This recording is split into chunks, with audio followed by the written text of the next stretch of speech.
বিশ্বখ্যাত দায়ী ডক্টর জাকির নায়েকের বাংলাদেশ সফরকে ঘিরে ভারতের পররাষ্ট্র মন্ত্রণালয়ের মুখপাত্র রণধীর জয় সওয়াল বলেছেন, জাকির নায়েক একজন পলাতক আসামি, তিনি ভারতে ওয়ান্টেড, সুতরাং যে দেশেই তিনি যান তাকে গ্রেপ্তার করে ভারতের হাতে তুলে দেওয়ার আহ্বান জানিয়েছেন। এই বক্তব্যকে আপনি কিভাবে দেখছেন? দেখুন, এটা তো এমন একটা কমেন্ট যে বিষয়ে আসলে সংশ্লিষ্ট বিষয় যারা অভিজ্ঞ তারা কথা বলবেন, কূটনীতিকরা হয়তো কথা বলবেন, পলিটিশিয়ানরা হয়তো তাদের অ্যাঙ্গেল থেকে এটাকে বিশ্লেষণ করবেন। কিন্তু আমি একজন সাধারণ মানুষ হিসাবে মন্তব্য করতে চাই যে যেই কথা ভারত বলেছে সেই কথা ভারতের খুব ঘনিষ্ঠ মিত্রদেশ মালয়েশিয়াকে তারা কতটা বলতে পেরেছে, বা মালয়েশিয়া কি তাদের সে কথা আদৌ আমলে নিয়েছে কিনা বা তাদেরকে বলেছে কিনা আদৌ।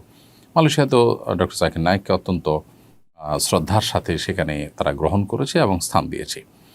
তো এখান থেকে পরিষ্কারভাবে বোঝা যায় যে বাংলাদেশ দীর্ঘদিন পর্যন্ত যে নতজানু পররাষ্ট্রনীতি বাংলাদেশে চর্চা হয়ে আসছে, এই রকম আবদার করাটা সেটারই ফলশ্রুতি। তা না হলে পাল্টা আরেকটি প্রশ্ন করা যায় যে বাংলাদেশের সাবেক ফ্যাসিস্ট সরকারের যে প্রধানমন্ত্রী ছিলেন তিনি এখন ভারতে আছেন এবং তার নামে তা মামলা হয়েছে, বিচার চলছে। ভারতের কি উচিত না তাকে বাংলাদেশের হাতে তুলে দেওয়া? বাংলাদেশের হাতে তুলে দেওয়ার সে কাজটি ভারত করেছে, অথচ তারা জাকির নায়েকের মতো একজন দায়ী মাজলুম, যার প্রতি অন্যায় অবিচার ভারত সরকার করেছে দীর্ঘদিন পর্যন্ত, তারা সে অন্যায় করবার আবদার আবার বাংলাদেশের কাছে করেছে। এটি খুবই হাস্যকর এবং অবাস্তব। আমি একজন সাধারণ মানুষ হিসাবে, নাগরিক হিসাবে আমার মন্তব্য এটি। আল্লাহ রাব্বুল আলামিন ইসলামের দায়ীকে হেফাজত করুন এবং তার বাংলাদেশ সফরের যে সম্ভাবনা দেখা দিয়েছে সেটা আল্লাহ তাআলা নিরাপদ করুন, আমরা দোয়া করি।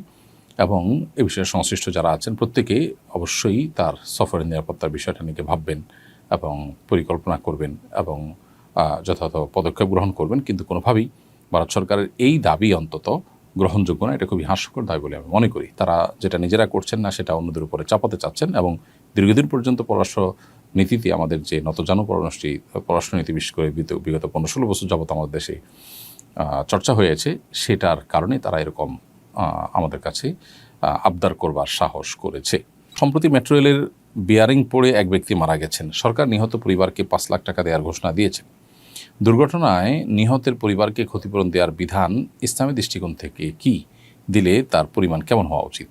একজন মানুষ যদি কারোর কোনো অনিচ্ছাকৃত কাজের কারণে মারা যায়, যেমন এই যে রেলের বিয়ারিং পড়েছে সেটি পড়ে মারা গেছেন তিনি, এটি ইচ্ছাকৃত না, অনিচ্ছাকৃত, এবং এর দায় রেল কর্তৃপক্ষ নিতে বাধ্য। অতএব এই কর্তৃপক্ষ মানুষটির তার যে জীবন চলে গেল এর জন্য রক্তমূল্য দিতে, যেটাকে দিয়ত বলা হয় শরিয়ার পরিভাষায়, সেটা দিতে তারা বাধ্য। এই রক্তমূল্য হলো 100 ওঁটের মূল্য। 100 ওঁট এটার যে মূল্য সেটি আজকের বাজারে আমরা হিসাব করলে প্রায় মিডল ইস্টের হিসাব করলে 4 থেকে 5 লক্ষ সৌদি রিয়াল হওয়ার কথা।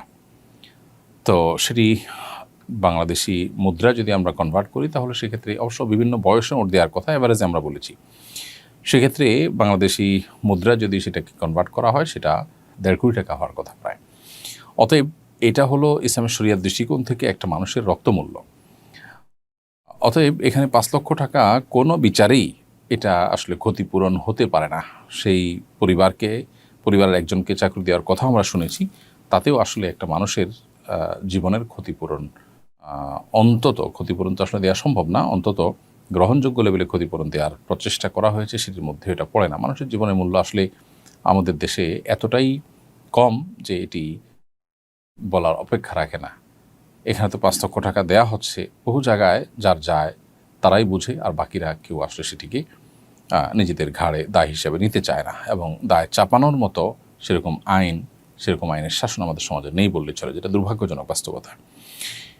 এরপরে প্রশ্ন করেছেন মাহমুদুল হাসান, আপনি লিখেছেন, প্রতিবন্ধী পাত্রপাত্রী অভিভাবকের অমতে বিয়ে করতে পারবে কিনা? কারণ কেউ তো চাইবে না তাদের মেয়ের একটা পরনির্ভরশীল প্রতিবন্ধীর সাথে বিয়ে হোক। এদিকে প্রতিবন্ধী পাত্রের সব কিছুই করে দিতে হয়, তাই বিয়ে করা বেশ প্রয়োজন। এক্ষেত্রে পাত্রী সব মেনে নিয়ে সম্মতি দিলে পাত্রীর অভিভাবকের অমতে বিয়ে সম্পন্ন হবে কিনা? হানাফি মাযহাব অনুযায়ী যদি এরকম বিয়ে হয়ে যাবে, তারপর অভিভাবকের অনুমতি ছাড়া বিয়ে করাটা অনুচিত। অন্যান্য ওলামা ইকরাম, অন্যান্য ফুকাহা ইকরামের মতে বিয়ে হবেই না। আর বিয়ের ক্ষেত্রে পাত্রপাত্রীর পছন্দ অপছন্দ এটাই শরীয়তের দৃষ্টিকোণ মূলত মুখ্য। অতএব তারা যদি সম্মত থাকে তাহলে সেক্ষেত্রে মৌলিকভাবে অন্যদের সেখানে বড় ধরনের আপত্তি করবার স্কোপ খুব বেশি নেই। হ্যাঁ, বাবা মার একটা আপত্তির জায়গা থাকে, সুযোগ থাকে, সেটা হলো যদি কুফু বা সামঞ্জস্যের বাইরে এমন কোনো জায়গায় আত্মীয়তা করে যেটা বাবা মার জন্য মানসম্মানের ব্যাপার, তাদের ফ্যামিলির সাথে যায় না, এরকম কোনো ইস্যু থাকে তাহলে তারা প্রশ্ন তুলতে পারেন। কিন্তু শরিয়া দৃষ্টিকোণ থেকে বিশেষ করে ফিকহে হানাফির আলোকে এরকম বিয়ে বিশুদ্ধ হয়ে যাবে যদি মেয়ে তিনি একজন মানুষের সেবা করার নিয়তে বিয়ে বসেন। আমার প্রথম স্ত্রী মারা গেছেন, সেই সংসারে আমাদের 2টি সন্তান আছে। ছেলের বয়স 20, মেয়ের 15। পরে দ্বিতীয় বিয়ে করেছিলাম, কিন্তু সন্তানদের সঙ্গে বনিবনা না হওয়ায় তাকে তালাক দেই। এখন তৃতীয় বিয়ের সিদ্ধান্ত নিয়েছি, কিন্তু সন্তানরা এতে রাজি না। তারা বলছে হয়তো স্ত্রী নয়তো সন্তান, এর যে কোনো একটা বেছে নিতে। এখন আমার করণীয় কি? ভাই মাহবুব রহমান, প্রথম কথা হলো যে বিয়ে না করলে যদি আপনার গুনাহে লিপ্ত হওয়ার আশঙ্কা না থাকে, বরং নিজের প্রতি নিজের সে কনফিডেন্ট থাকে যে আপনি কোনো প্রকার ফিতনায় জড়াবেন না, তাহলে সেক্ষেত্রে আপনার জন্য বিয়ে করা তো আবশ্যক না।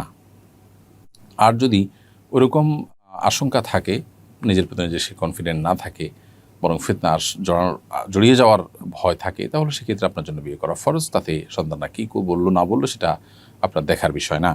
এবং যদি এর বিপরীতটা যেটা বলছিলাম যে গুণামুক্ত থাকার সুযোগ আছে, তাহলে সেক্ষেত্রে আপনি বিয়ে না করে সন্তানদের কথা চাইলে শুনতে পারেন, তবে সন্তানদের কথা শুনতে আপনি বাধ্য নন।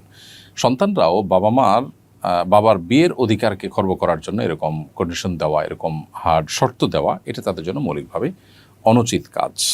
আমার বয়স 26 বছর, অভিভাবকরা বিয়ে না দিয়ে চাকরি করাতে চাচ্ছেন। এক্ষেত্রে বিয়ের জন্য জোর দিয়ে বললে কি গুনাহ হবে, বেয়াদবি হবে? মেয়ে বিয়ের উপযুক্ত হলে অভিভাবক হিসাবে বাবা মার কর্তব্য তাকে বিয়ে দেওয়ার ব্যবস্থা করা। যদি সেটি অভিভাবকরা না করেন, তাদের দুনিয়ার প্রতি আসক্তির কারণে, একজন মেয়ের 26 বছর বয়স হয়ে যাওয়া মানে অনেক যথেষ্ট বয়স হয়ে যাওয়া। আমাদের সামাজিক বাস্তবতায় বিয়ের বয়স অনেকখানি পার হওয়ার পথে বা পার হতে যাচ্ছে। তো এরকম একটি সময়ের পরও যদি বাবা মা তাকে দিয়ে উপার্জন করাবার চিন্তা করেন, পার্থিব চিন্তা করেন, এবং তাদের মধ্যে দিনদারিতার ঘাটতি থাকে, তারা বিয়ের গুরুত্ব না বোঝেন, তাহলে সেক্ষেত্রে আদবের সঙ্গে মা বাবার সঙ্গে জোরাজুরি করবার সুযোগ অবশ্যই আছে। এমনকি মা বাবা যদি দিনদারিতার অভাবে তারা যদি বিয়ের গুরুত্ব না বোঝেন, সেক্ষেত্রে মহল্লার ইমাম সাহেব অথবা এলাকার মান্যগণ্য মুরব্বী তাদেরকে অভিভাবক বানিয়েও বিয়ের উদ্যোগ নেওয়া যেতে পারে। অবশ্য বাবা মাকে বুঝিয়ে অথবা আদব লেহাজের মধ্যে থেকে যতটুকু জোরাজুরি করা সম্ভব, সেগুলো মাধ্যমে আপনি আপনার এই ন্যায্য অধিকার আদায় করে নিতে পারেন, এবং এক্ষেত্রে লজ্জা করবার কিছু নেই।